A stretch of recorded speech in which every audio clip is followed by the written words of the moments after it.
For practice 2, we are going to practice organizing data so that we can transfer it into SPSS to run a one-way independent ANOVA. We'll also go through actually running the test, identifying and interpreting the results for the assumptions, as well as interpreting the results for the actual ANOVA.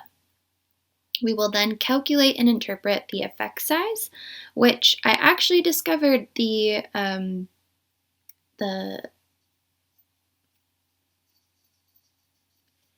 will also be calculating and interpreting the effect size.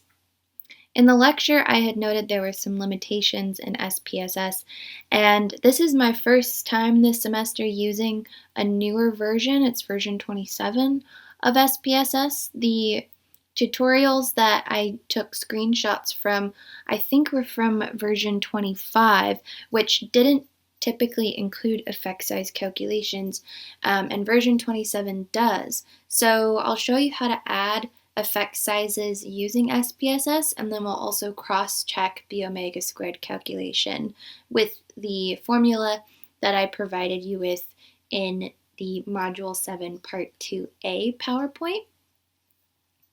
So for this data set, we have the following research scenario. So researchers are interested in examining if there are any differences in head acceleration forces experienced by football players of different ages. 144 players were randomly sampled from local football teams and were equally divided into groups based on the type of league play they engaged in. So we had youth, high school, college, or professional. Players wore helmets fixed with accelerometers. Head accelerations were measured in G units, so not grams to be specific, and averaged over the number of hits experienced over 10 season games. So we're going to go into our spreadsheet, and like I had mentioned in your lecture, we're going to assume that our acceleration or our dependent variable data are normally distributed with no significant outliers. And then we're going to run a two-tailed test, so assuming a non-directional hypothesis or hypotheses, since we have multiple, with a 95% level of confidence, and this is the default in SPSS. So the first thing we're going to do is organize the data so that we can stick it into SPSS. We'll interpret the results of the output, and then we're going to create a data visualization for the differences between the means for the age groups with error bars, which you guys have done before. As a part of the helpful tips section, I have the reference for the equation for omega squared, which is on slide 19 in the Part 2A PowerPoint. And then if you want to reference any of the value interpretations, you can feel free to just reference that Part 2A PowerPoint and skip through the sections of the output that might help you with your wording for the interpretations of various values that you'll be reporting in your answer sheet. So based off of this description, let's first pull out what our independent variable is. So we're interested in seeing if there are any differences in head acceleration forces. Differences in head acceleration forces are going to be our dependent variable because that's what that's the measurement that we're comparing. And we're wanting to see if it's different or if there are significant differences for different ages, which we have identified that we've grouped people based on the type of league play. So we have youth or younger individuals, high school, college, and professional players. So easily we can identify that age is considered our independent variable of interest, and it has 4 levels, right? 1, 2, 3, and 4. So let's go over to our data, and we can see I've already given you a legend for the values that we can, or the data labels that we can use for each of our age groups. Our accelerations are listed here. Again, the unit is in G's, so again, not grams. G's as in forces. And then we have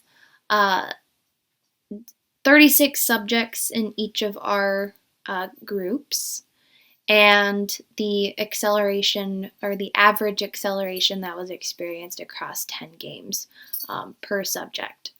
So when we see data organized like this, but we have a between subject sample, what we have to do is reorganize the data such that the data labels are corresponding to each of the groups. That way, when we paste our data into SPSS, each row represents a single subject. If we copied and pasted our data as is right now, SPSS would see this row here as 4 measurements for a single person, which is not actually the case. So what we can do is make, let's say, a column for age, and then a column for acceleration, or acceleration forces maybe. We'll say it's in grams. And then we can highlight our youth group, paste their acceleration forces in my acceleration forces column, and then we'll give them a data label of 1, which matches their grouping. We'll then go to high school, copy their data, give them a data label of 2, college, they'll get a data label of 3, and all of these shortcuts that I'm using you guys have or should be familiar with by now, because Excel is fun. Alright, so once I have all of that information all stacked up so that I have a single data label and a single data value for each subject, I can copy that. And then we'll put it into a blank data sheet in SPSS. So in my variable view, I can change my age groups to a nominal value. Some of you might be thinking, oh, the age groups are actually an ordinal variable, which you're not wrong, because it's a kind of like a criteria. We know that youth are younger than high school, who are younger than college, who should be younger than professionals, but there's no discrete value that has like a constant kind of splitting the age groups. So you could list age as ordinal. For the sake of consistency, we'll just keep it as nominal. Whoops, I changed the wrong one. That's because we've identified categories, so age could still technically be a nominal variable. When we list it as nominal, we then need to identify what the values mean. So 1 are our youth group, 2 is high school, 3 is college, and 4 is professional.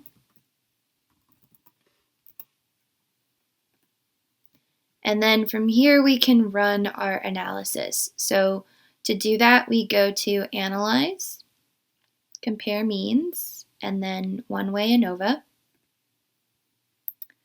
We'll put our acceleration forces in our dependent list, and we'll put age into factor. Now, this is the part right here. This is new for version 27.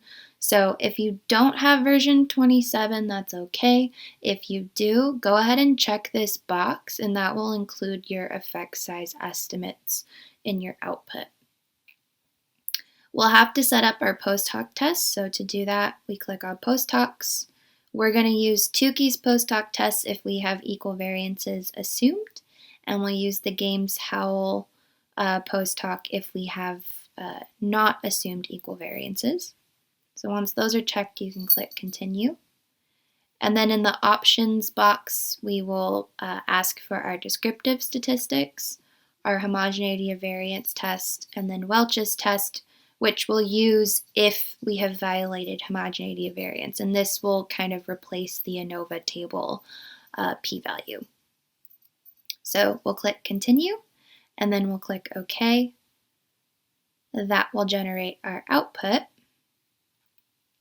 And similar to previous weeks, I'm going to get rid of some of the things that we don't need in here, like the notes. At the top, we can see our descriptive statistics. So we see we've got 36 people in each group, the means and standard deviations of each of those groups, as well as the confidence intervals that would be assumed for a quote-unquote population of each of those age groups. Our test of homogeneity of variances is listed next, and you'll recall from the lecture, we go off of the p-value that's associated based on the mean. And this is a great example, different from the lecture, because this is a situation where we have violated homogeneity of variance because our p-value for Levine's test is less than 0.05. So we would report our p-value as less than 0.001, which indicates we do not have equal variances between age groups. This would mean that instead of reading the ANOVA table p-value, we skip down to the Welch's test and accept this p-value. Coincidentally, they are exactly the same value. So the p-value for our main effect of our ANOVA is going to be less than 0.001, which is less than 0.05, which is our alpha level, and that indicates that age has a significant effect on acceleration forces. Now, we could also phrase this that there is at least one significant difference between age groups for our acceleration forces measurement. So because the result of our ANOVA is significant, that indicates that we need to look at our post hoc test to evaluate which pairs of our age groups are actually different from each other. Now, when we set up our post hoc tests, we said that Tukey's test would be used for equal variances assumed, and the Games-Howell test would be used for equal variances not assumed. Since we violated Levine's test and we do not have homogeneity of variance, we'll direct our attention to the Games-Howell values. And we can see that we've got pairwise comparisons for each of our different groupings of our age groups.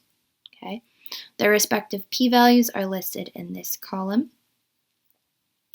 And we can see pretty much all of our pairs are significant because they're less than 0.05, with the exception of the difference between youth and high school players. So several ways we could interpret this is that all pairs of age groups are significantly different from each other, or they have significantly different head acceleration forces, except for youth and high school groups. Additionally, we could argue or say that youth is significantly different from college, youth is significantly different from professional, high school is significantly different from college, high school is significantly different from professional, and college is significantly different from professional. Now, the reason I kind of skipped over a couple of these is because, remember, we have redundancy in this table. So as you go down the list, right, youth versus college, we can skip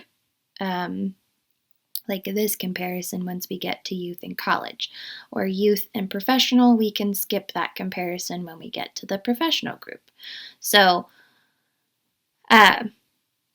usually I ask you guys, like, what are the significant pairs? In this case, it would be okay to say that all pairs are significant with the exception of youth and high school. Okay. The last thing in this table we don't need, so this homogeneous subset, so I'm going to delete this section by cutting it out of the output. But the last thing we want to look at is the effect sizes. So you get this ANOVA effect sizes table kind of in the middle of your output. And the equation that I gave you guys was based on the omega squared effect size, and it's for fixed effects specifically. So the point estimate here is 0.5. Well, that's indicating what the effect size would be between the groups of individuals that we measured. So let's calculate this in Excel just to make sure that we understand how the formula works.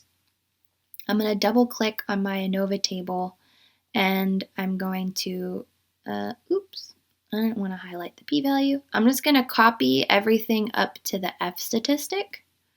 So I'll right click and copy, and then we'll go back to our spreadsheet. Move this over a little bit. And I'll just go ahead and paste those values into Excel. We don't need boldness. I'm a format freak, so I'm going to change everything so that it looks nice. And then we'll just do some abbreviations for these guys so that they're not getting cut off. For our effect size, I'm going off of the formula that we have for omega squared, which is in your Part 2 PowerPoint. The way that we calculate this in Excel is we just type equals, and this formatting is wildly incorrect, and that's annoying. Okay, we'll do equals, and then put a set of parentheses for your numerator, divide by a set of parentheses for your denominator.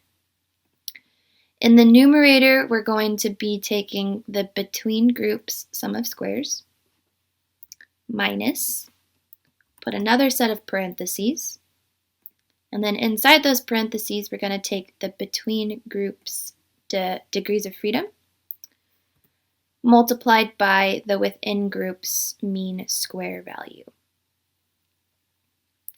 In the denominator, we're going to be taking the sum of squares for the total row, and then we're adding the mean squared for the within groups row.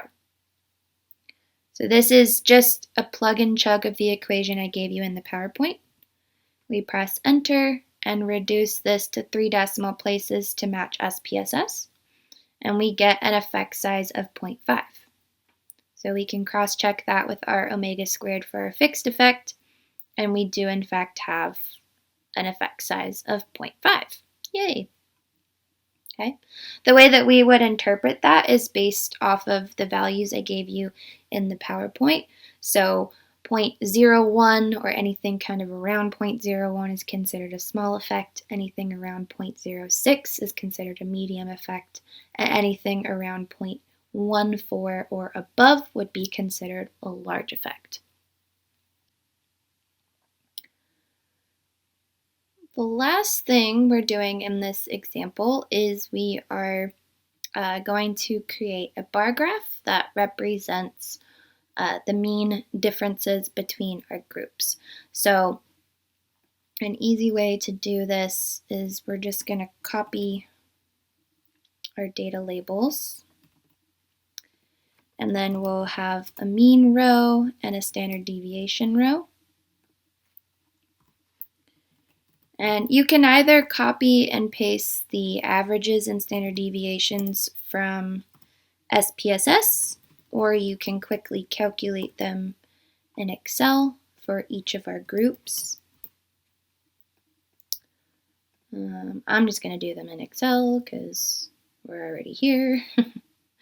But I can drag those across, and then I end up getting the means and standard deviations for my football groups. Okay, I don't know why I forgot to change that to youth. I just noticed that. Anyways, from here we can insert a bar graph by highlighting our data labels and our means. And then Oops, wasn't supposed to drag. There we go. Then we can see our means here, right? And you guys can add a primary horizontal and a vertical axis label. Your chart title, I'll let you come up with that on your own. Our error bars we can add by customizing and specifying our values to match the standard deviations for each of our groups. Okay, this procedure should not be new to you guys.